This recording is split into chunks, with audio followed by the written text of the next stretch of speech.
Ladies and gentlemen, boys and girls, moaners, groaners, and mortgage loaners, welcome along to the J-Spiver YouTube channel, where we discuss books and little else. And welcome back to another one of my bookshelf tours, folks, where I, in that typically bookish way, with my hands on my hips, or perhaps, heaven forbid, even on my knees, I go through some the contents of some of my shelves, arranged ridiculously alphabetically, of course, and yeah, we go through them and see what's going on, and it gives it's a kind of almost, I'm not going to say cathartic because that would be pretentious, wouldn't it? But it's certainly a great way of systematizing what it is that I own, what's going where. I mean, it's a very mutable collection. It's very fluid. It goes in and out. There are things absent and things included, week on week. So it is a bit random, and some weeks I do one, some weeks I don't. So it's yeah, it's a little bit reckless, which is not something I have a reputation for. But there we are. This week it's going to be a very, very odd one. I don't quite know how long this is going to be. This could either be 8 minutes or 48. Depending on how much liberty I give myself, because I have as I'm sure the title rather teasingly details, I have my entire Shakespeare collection for you guys. At least I think it's my entire Shakespeare collection. I can't think I've ever had any more, and I don't have an awful lot to say about them for many, many reasons. But yeah, let's get into it. I'm just going to give you a kind of smorgasbord of them right away, because unbelievably, I can't actually really pick out a particular play, examine it, and, in the kind of usual processional ceremonial way where I pick a title, talk about it for 3 or 4 minutes, throw it aside, pick a title, do the same for 15 and 20 minutes. My acuity of Shakespeare is embarrassingly primary, unfortunately. It's really, really awful, and there are many, many reasons why that is. So I'm gonna try and go into some of it. But yes, we have. Are you ready for this, folks? Keep your eyes peeled for your favourites or any omissions that are, by definition, not here. But let us go. We have, which has featured on this channel before, the complete sonnets and poems. We've got going to say Eloise and Abelard then, but that's Alexander Pope, isn't it? We have Venus and Adonis, we've got all of the sonnets, and we have Lucrece. Is it the Rape of Lucrece? No, the Rape, is it just called Lucrece, or is it called the Rape of Lucrece? I can't remember. It doesn't tell me on the back either, but we've got the complete sonnets and the poems there. We've got The Tempest there, which is obviously a synonym of a storm at sea, I believe. And there we have a very fetching, is that a watercolour? I suppose I might as well go through the art that's on the front of them. If I haven't got much textual knowledge, I can at least give you an aesthetic comment on their covers. Does it tell me here? No, it doesn't. Doesn't tell me on the back either. Christ, this is going awfully. So we've got The Tempest. We've got A Midsummer Night's Dream, which I do have a few inklings towards, or at least a few recollections of.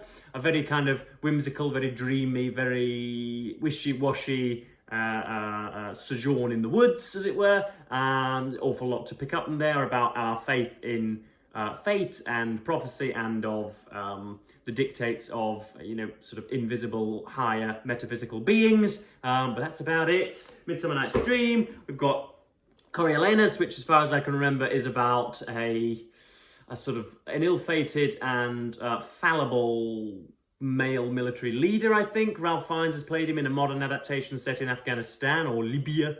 But that's the eponymous Coriolanus there.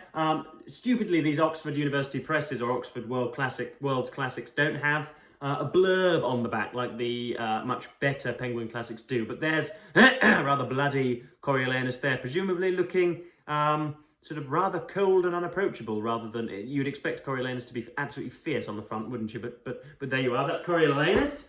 Then we have A Winter's Tale. This looks to be a stony work that is probably, where have I seen that before? I may have seen that in Brussels, I may have seen it in Beverley, who knows?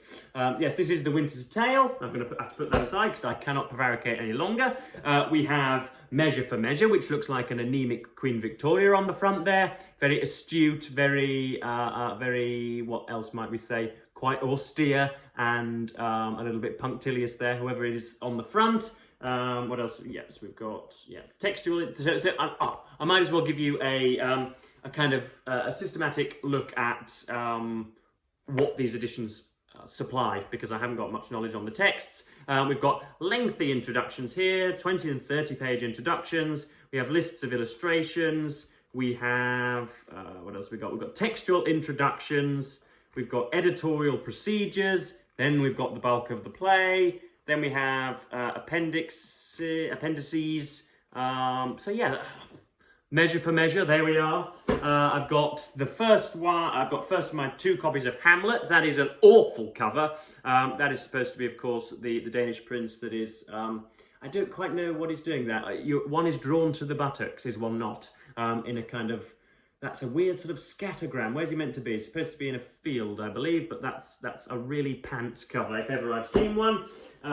Next up we have Richard II. There indeed, of course, is the eponymous potentate with his staff and his crown and on his throne. And then we've got Julius Caesar there. This is a different copy. I picked this up. This was in a, I think this was in a book haul not so long back. This is a Penguin. It's published by Penguin. I don't know quite what edition it is. Penguin Shakespeare.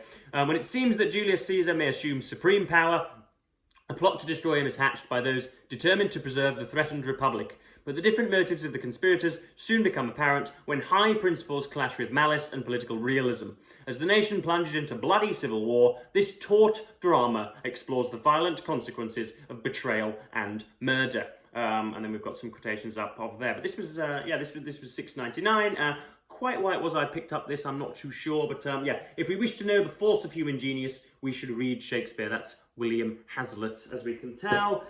We have one that I read way before university, and I think on my long since destroyed blog, what was the name of that now? It was called adolescence.org, but the very ingeniously, the adolescence, the first C was actually an S, so it was adolescence, because of course I made an awful lot of sense when I was gibbering away at my keyboard at age 18 or 19. But on adolescence.org, I think I did a thematic dissection, a complete focus on The Merchant of Venice. This is the Penguin classic of it. That's obvious, predictably a much more, just a much more observably beautiful cover. We've got Antonio, a Venetian merchant, wishes to help his friend get money to impress a rich heiress, but he is forced to borrow the sum from a cynical, abused Jewish moneylender Shylock and signs a chilling contract to honour the debt with a pound of his own flesh. An ambiguous, complex and controversial comedy, The Merchant of Venice explores prejudice, marriage, money and the true nature of justice in an unforgiving world. See, if in doubt, I don't have any subject matter, I just revert to my Clarksonian terms of phrase and things. This is the best play in the world. So, yes, no wonder this was not studied at university, because, of course, it exhibits certain unfounded prejudices, or at least wrongful prejudices or whatever of the period. And, of course, because most of the tertiary education's intake nowadays are, you know, entirely mollycoddled and have never countenanced disagreement or futility or any kind of iniquity before in their lives. Therefore, they cannot have the word, you know, they cannot have a Jew discriminated against, even for, you know, sort of artistic purposes put in front of them. And so this was something that I studied in my own time. And again, we have another controversial play. We have Othello here in that's obviously a modern painting or etching, is it? What is the medium? I'm not sure, but it's obviously very basic. A soldier of great standing and a newly married man, Othello seems to be in an enviable position. And yet, when his supposed friend sows doubt in his mind about his wife's fidelity, a black lamb tupping your white ewe or supping your white ewe or something, I remember that, he's gradually consumed by suspicion. In this tragedy of strange ornate beauty and remarkable psychological power, innocence is corrupted and goodness and happiness are wantonly destroyed. I'm just thinking now, I do remember a quote from The Merchant of Venice. I think it's Portia to Nerissa. I have no idea of the context, but it's, if to do good were as good as to know what were good to do, then chapels had been churches and poor men's cottages princes' palaces. I do remember that very briefly, but yes, this is Othello. This is a completely different play, and of course, again, has all sorts of ramifications regarding prejudice. It is seemingly a scheming white man who is looking to dethrone, whilst deputising for a black Moor, M-O-O-R. No, I don't remember it being particularly racially charged. He just wants to dethrone him and defenestrate him in order to assume power himself. but I can't really remember much more of the racially charged content, apart from, of course, that the language is beautiful in there. Yeah, so that's Othello. Then we've got our Penguin Classic of Hamlet. The reason I had two is because all of the Oxford World Classics that you've seen arrayed on your screen were purchased in bulk by the university, who had contractual obligations with the nearby Blackwell's bookstore. So I think we saved maybe 20 or 30%. So instead of buying them individually, which would have cost us maybe, what, 7 times 7, £50, they gave us at a discount of about 35, I think. So we could buy everything in bulk that we'd need to use without wasting anything. But this was, I think, again, before I went to university, I would have acquired Hamlet because of the esteem in which it is held, and it's what would you say? It's opportunity for a young, vibrant, ever so slightly attitudinized, perhaps even, heaven forbid, centre-parted and turtle-necked individual to soliloquize in front of an audience. I am going to get some of the soliloquies in my head one of these days, just to be able to wheel out on a date, perhaps. But yes, so obviously this is my second edition of Hamlet. In Shakespeare's verbally dazzling and eternally enigmatic exploration of conscience, madness, and the nature of humanity, a young prince meets his father's ghost in the middle of the night, who accuses his own brother, now married to his widow, of murdering him. The prince devises a scheme to test the truth of the ghost's accusation, feigning wild insanity while plotting revenge. But his actions soon begin to wreak havoc on innocent and guilty alike. This is, the general editor is Stanley Wells. It's edited by T.J.B. Spencer and introduced by Alan Sinfield. So this was £8.99, a Penguin Classic. There are annotations, well, not annotations, but I have gone ahead and underlined anything. This was long since my sort of academic edification, so the annotations will, of course, be basic. We've got things like cheeky and quick-witted there. 19-year-old Joe Spivey thinking that he is, goodness knows what, probably some kind of academician. But yes, that's it was called by T.S. Eliot the Mona Lisa of literature. So that's Hamlet, and then we have what I can sort of summarise and can regale you with.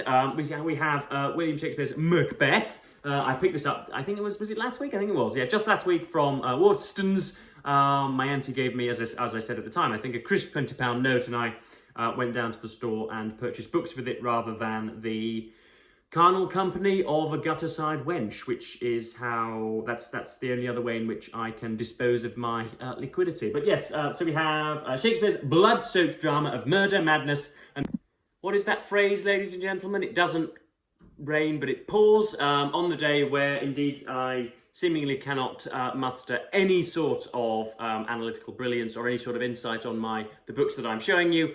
My camera cuts out because of, I don't know, goodness knows, storage issues or something like that. So hopefully I have managed to compile 2 sections of a video together, and we're not going to be cut off once more. So yes, Shakespeare's Macbeth, picked it up last week, and I was continually amazed. I found that it was better to whisper the words under my breath rather than to read them. You get the kind of the euphonic power of Shakespeare, and you know, all of the really illustrious verbiage for which he is most congratulatorily remembered. And so yes, it's really jolly good. I was under the impression that Lady Macbeth, because I studied this at age 16, I believe. I was under the impression that Lady Macbeth was a little bit more conniving than she is. Obviously, you've got the unsex me here and fill me from the crown to the toe top. I've got the whole soliloquy down in my mind, but I'm obviously not going to reel that off now, because some of you would swoon, and some of you would swear, and some of you would unsubscribe. So I'm not going to deal with all of those 3 things at once. But yeah, Lady Macbeth wasn't nearly as horrid as I remember her being. Obviously, she takes advantage of the impressionable and tractable and ridiculous, so slightly power-hungry Macbeth, and you know, sort of expedites that process and ensures that he then becomes a stark raving maniac. But then once, spoiler alert, Duncan has been killed, and he becomes obviously Thane of Glamis, then Thane of Cawdor, and then becomes the king of at Dunsinane, I believe is the name of the castle. As soon as he's done that, Lady Macbeth's thinking, you know, come and enjoy the feast. Everything's fine. We've assumed power. Okay, we may have transgressed a little, and we might need to repent for some sins in heaven. But Christ, we've got, you know, all the regal appurtenances of royalty now. Let's go ahead and enjoy ourselves. And Macbeth cannot, because he is, of course, badgered, shall we say, and slightly affected by the transgressions, and wants to consolidate his power, and continues to just, it's a self-fulfilling prophecy, and it's a kind of self-feeding Ouroboros, I think is the Greek phrase, where you just, your own madness, you know, begets madness, and you are driven to do all sorts of rancorous and disagreeable and altogether terrible things. But yeah, I was amazed by the language, and yes, it's of course I referred to Michael Fassbender's or the adaptation featuring Michael Fassbender at the time. So yes, I want to do a deep dive into this maybe, but yeah, it's absolutely riddled with hopefully some of my more majestic comments. There we are. We've got we've got all sorts up there, and yeah, many things down here. So I have taken to learning some of Shakespeare by rote as a result of reading it. I've got all of Lady Macbeth's first ever soliloquy there.